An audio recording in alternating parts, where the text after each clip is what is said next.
What's up, guys? This is Chris here from East Coast PC, and welcome back to the channel. Today we're going to be talking about AMD's upcoming Ryzen 7000 series of CPUs and the launch of their AM5 platform. We're going to be talking about the SKUs that they will probably launch. From what I can tell, it's probably only going to be 4 SKUs at launch. We're going to talk about some pricing predictions and how we think it's going to stack up against Intel's 13th gen Raptor Lake. It's a very exciting time if any of y'all are in the market for new CPUs and motherboards. There's so much competition between these two companies now, and that's what's so great for us as consumers. Before we get started, if there's anybody who is not subscribed to the channel, please hit that subscribe button, drop a like, comment, do all that good YouTube stuff. It helps us out so much, and we appreciate each and every one of y'all. Now that that's out of the way, let's get started. Alright guys, so the first thing we're going to talk about here is AMD's upcoming live stream launch event for these CPUs. Now all of y'all can watch this event live on the AMD YouTube channel Monday, August 29th at 7 p.m. Eastern Standard Time.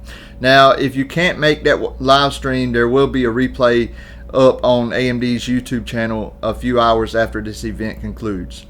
So what we got, guys, with this launch coming up is very exciting. We've been waiting a long time for this. The AM5 platform is very exciting, and Intel and AMD are gonna both be competing very well. I think both platforms will be great. I think they're going to be trading blows in so many workloads. So what we should get here at launch, guys, is we should have 4 SKUs.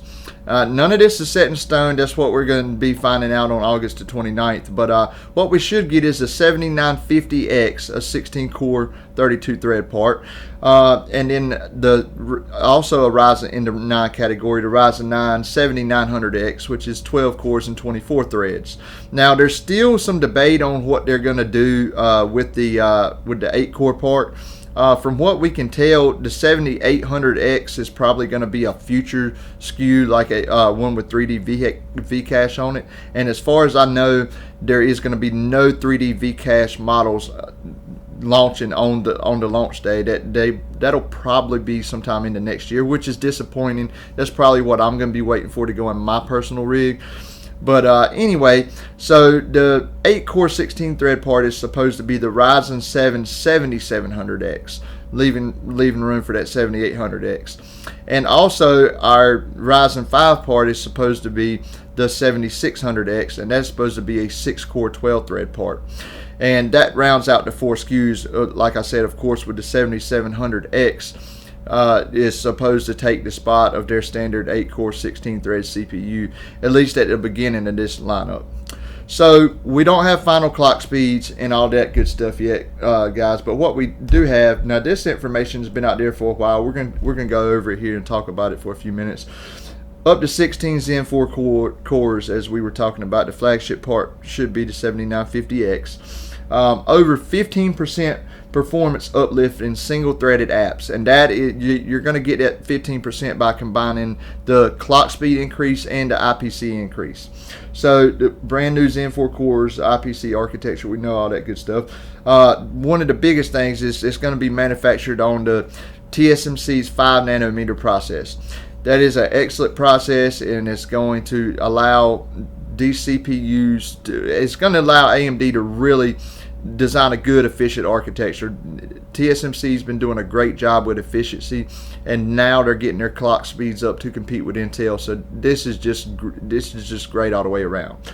So we also got a 25% performance per watt improvement versus Zen 3. Now, for especially people like me on desktop, that's not a big deal. You know, I like to go as fast as I can, and everybody don't care about that, of course. But where this really matters is laptops.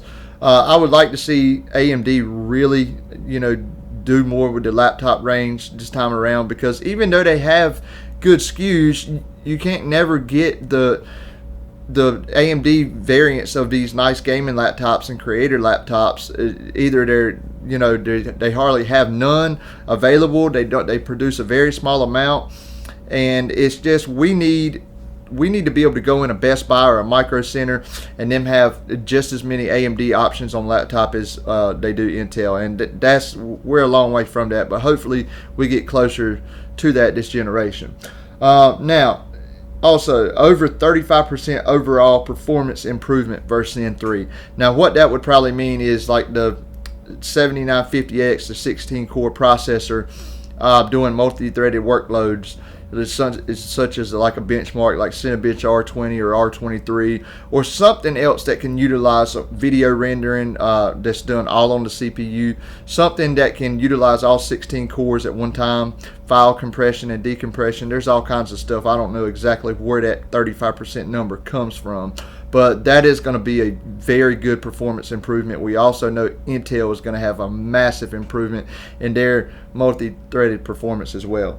So also, we got a new socket, the LGA 1718 socket. AMD is finally moving to LGA sockets. They've been using PGA for a very long time.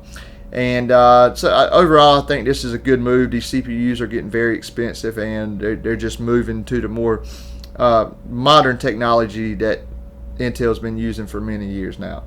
So what we're going to have X670 and X670E at launch. We're going to do a further video, and I'm going to do a deep dive in between Intel's upcoming flagship chipset and AMD's flagship chipset. We're not going to talk about that too much here, but we got both of those X670 and X670E, and then we're going to have B650E and B650. Now, as far as I know, they are not coming out at launch. It's only going to be the X series, the X670 and the X670E, and I don't know exactly when the B series will come out. Probably sometime next year. Hopefully, it won't be too long though.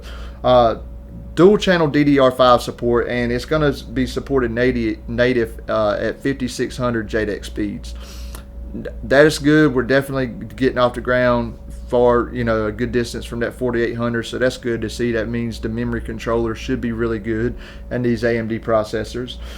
Here is one of the biggest upgrades, guys. We got 28 PCI Express 5.0 lanes that are going to be CPU exclusive. As far as I know, all of those lanes are PCI Express 5.0. I don't think that they've left any of them 4.0 in any other processors. I think all of those lanes, to my knowledge, should be PCI Express 5.0 lanes. Now, 4 of those will go to it will connect the processor to the chipset. So that leaves us 24 lanes, which means we're going to have 16 lanes dedicated to graphics, and then we're going to have 2 M.2 PCI Express up to PCI Express 5.0, depending on your motherboard, M.2 drives that's coming directly from the CPU. That's a massive upgrade. That just leaves it more and more connectivity options for the chipset. So that's great. People could do RAID arrays directly on the CPU. I'm assuming AMD is going to unlock that. I don't know that for sure, but either way, having 2 of those M.2 drives connected directly to the CPU is a very big deal, and I can't wait to play around with it. So here's the other kicker, guys. 105 to 120 watt TDPs. I don't think this information is quite right. I'm not sure, but we'll find out more on August 29th. I have heard that the higher end SKUs are going to have a 170 watt TDP, and they will boost up to they will have basically what a PL2 power state is to Intel, and they will boost up to around 230 watts. Now, you might be saying, well, that's a big increase over last generation. Well, yeah, it is, and even though we're going to a better, more efficient process, when you get to a point where you have to use more power if you want to get them clock speeds that high, Intel's pushing theirs. They have to push theirs to compete. So it's awesome that the 5 nanometer process from TSMC is going to allow all this performance to be had, because with a bad process, you can't do nothing anyway. So good starting point. A good engineering leads to good processors and good products. All right, now one thing I do want to say, because I don't want to tell anybody no wrong information, is like the 7600X and 7700X, they might have 105 and 120 watt TDPs, and I'm not sure about any of the numbers for 100% certain, but I do feel like them higher end SKUs will have a 170 watt TDP, but that's left to be seen. We will find out more about that on August the 29th at 7 p.m. Eastern Standard Time. All right, so that about wraps up the specifications and new features. We're going to do a quick little segment now, guys, talking about how do we think this will compete against Intel's 13th Gen Raptor Lake. So, how is AMD's upcoming processors going to compete with Intel's 13th Gen Raptor Lake? Well, that's a very good question, and what I can tell you is AMD is definitely going to have their work cut out for them. I am so excited about both of these upcoming generations because Intel is doubling their small, what they call E-cores, efficiency cores, in all three of their top SKUs. So, top i5, top i7, and top i9. So the 13900K is going to have 8 big cores that are hyper-threaded, and then it's going to have 16 small cores. And then your 13700K, which will be the i7 part, that is going to have 8 big cores, which are hyper-threaded, and 8 small cores, double the small cores from last time. And when we go down to the 13600K, the i5 part, that is going to have 6 big cores that are hyper-threaded, and then it's going to have 8 efficiency cores. So, I mean, we are going to be talking about, on top of clock speed improvements and maybe some slight we should see some IPC improvements with Intel as well, because they have added a lot of cache, and you get IPC from all different kinds of ways when you design a CPU architecture. They are going to have a lot more cache on their CPUs. I'm not going to talk about a lot of that. They will probably make a dedicated video for 13th Gen Raptor Lake, but they are going to have a lot more cache. They are doubling the efficiency cores, and I think both of these platforms are going to compete very well with each other. What I'm very excited to do, we're going to do this in an upcoming video real soon. As I said, we're going to compare the X670E chipset along with the Z790 chipset from Intel. Now, keep this in mind, guys. One thing that AMD has in its favor is if you buy into the AM5 platform now, you should definitely have multiple CPU upgrades ahead of you. And if you buy 13th Gen Raptor Lake from Intel, basically that platform is going to be dead after 13th Gen, for as far as I know. I think Intel is going to go with a new socket with just slightly more pins for the 14th Gen Meteor Lake. Can't confirm that, but as far as I know, 13th Gen is going to end that platform. So if you already have Intel 12th Gen, it's going to be a massive multi-threaded performance uplift that you can just do a drop-in socket upgrade. For a lot of other people, it might be better to go with AMD. We don't know. We don't have final numbers yet. These CPUs are not out yet. But I can tell you that I think both options are going to be great. I'm very excited for the next round of AMD CPUs that launches after this, probably sometime next year, where they should have a few Zen 4 models with 3D V-Cache. That's probably going to be a little while, but that's what I'm so excited for. So how are they going to compete? From everything we can tell, very well. They are going to probably be trading blows. It's going to be great for the market, and I'm just very excited about it. Now, one other thing I'm going to touch on is pricing.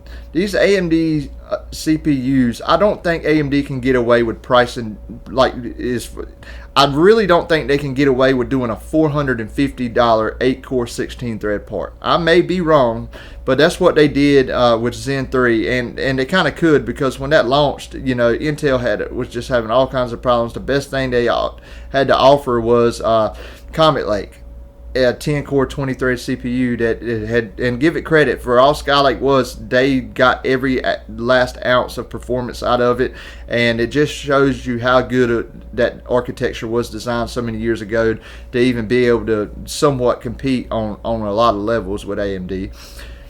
But I just don't feel that they're going to be able to price anything that high, especially with Intel having reasonable pricing.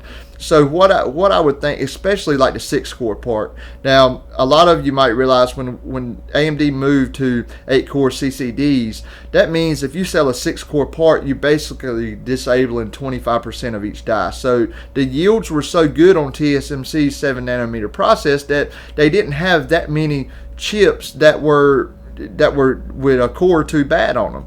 So when that happens, you know, you have to disable a few cores to sell something in that price segment, and it didn't make a whole lot of sense for them. They didn't have to do it because Intel, there really wasn't a whole lot of competition. AMD was just dominating. This time it's going to be a little bit different, I do believe. And what I have heard, for one part specifically, is I have heard $229 for the 6-core 12-thread part. I think that makes sense. You know, Intel's 13600K is probably going to be close to $300. The 13600K, I believe I said that right. The upcoming Core i5 is probably going to be around $300, hopefully slightly under $300, but it should offer a lot more multi-threading performance. And I just don't think AMD can get away with any much more than $229. Other than selling you the platform. Like I said, it's probably going to be a very long-lived platform, just like AM4, and you will have multiple upgrades if you go that route. But I'm very excited about them, guys. The rest of the chips I have heard, I will say this before I get ready to end this video. The 7700X 8-core 16-thread part, I have also heard possibly $299 for that part. That makes sense too. I don't know.